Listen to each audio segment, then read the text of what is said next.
Comedian Bill Maher actually had some praise for Trump. That's not something you see every day. Let's watch. I mean, Trump Really interesting. is one of the most effective politicians, whatever you think of the policy and him as a person, just as a politician, just understanding that always lean in to being more who you are.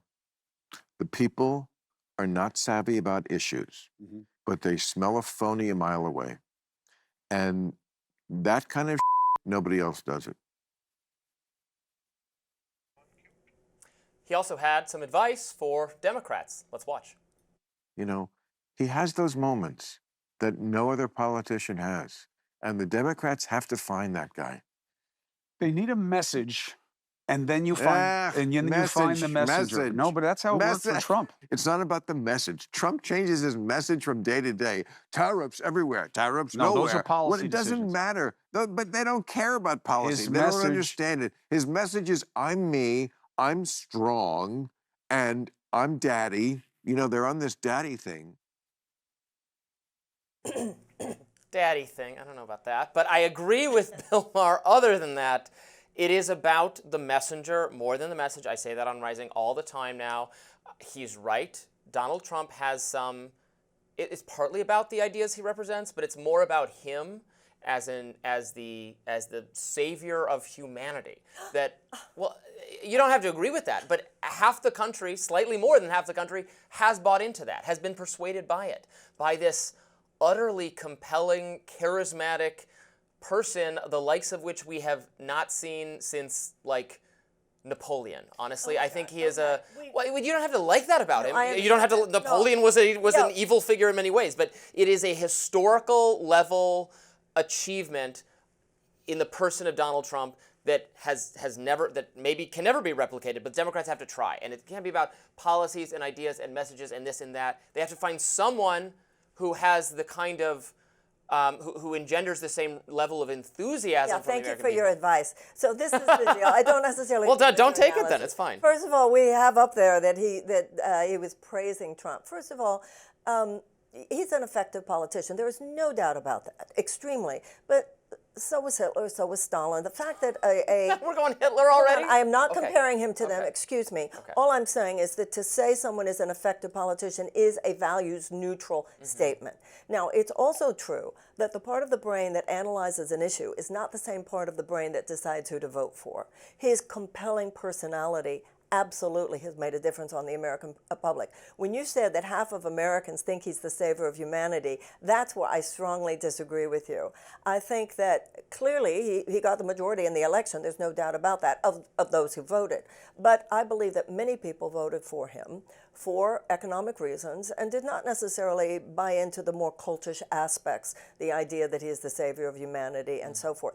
As far as what the Democrats need, once again, thank you for your advice, but as far as what the Democrats need, I disagree strongly with both of the gentlemen who were talking. Was that Cuomo talking? That was Chris Cuomo from well, I disagree with that greatly network, because having run myself, I know how engineered, how manipulated the process has been over the last few years by the DNC, for instance. There's such an effort. There has been in the past. That's where we agree. I think will change going forward. I really do, because I think Ken Martin is a new sheriff in town, and he sees what happened, and he's going to make sure it doesn't happen again to the best of his ability.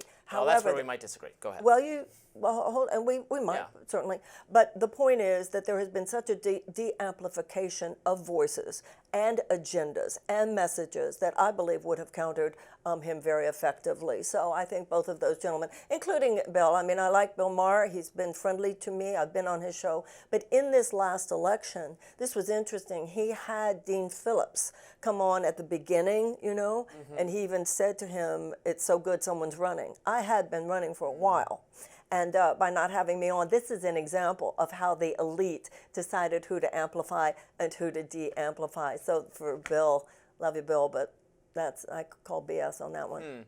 Well, I definitely think the Democratic Party at the elite level, the level of the people running it, have done everything in their power to make it impossible for someone who might have a a competitive level of charisma or resonance with the American people to arise naturally through a process of invention and discovery. They have said, no, it is this person's turn now. Now it is this person's turn. This person has waited in line. Let's give it to the most senior, corporate-backed sort of person. Starting with Bernie. Absolutely, starting with Bernie and continuing to the selection of Jerry Connolly over AOC for this leadership position that, that would benefit from someone with some fire, some energy.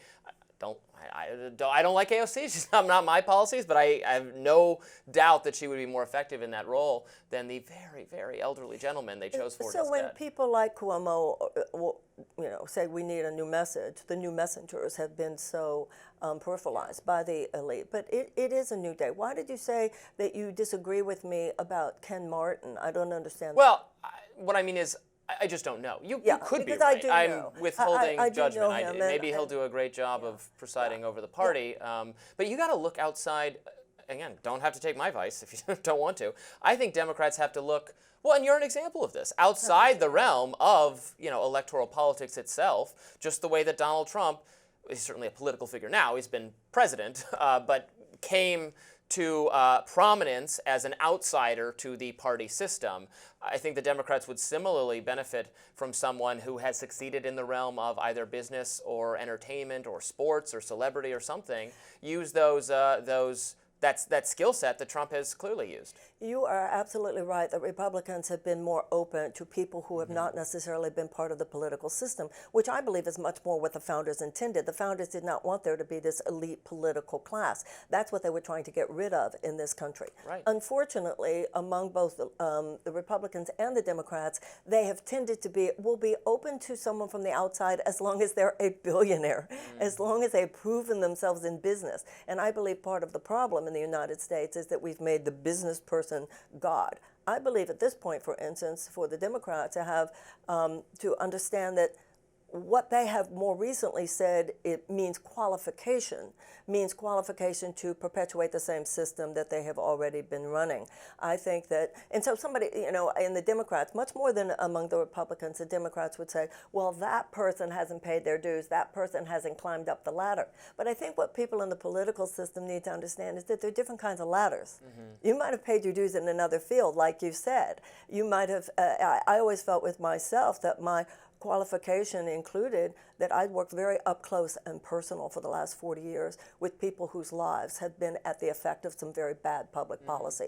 Someone who really understands what sociopathy is, somebody who really understands the sociology and the psychology of the roots of authoritarianism and cult behavior. Those kinds of qualifications to the Democrats could be very useful at such a time as this. I know you wouldn't agree on that one, but hey, we're not here to agree necessarily. That's certainly the truth.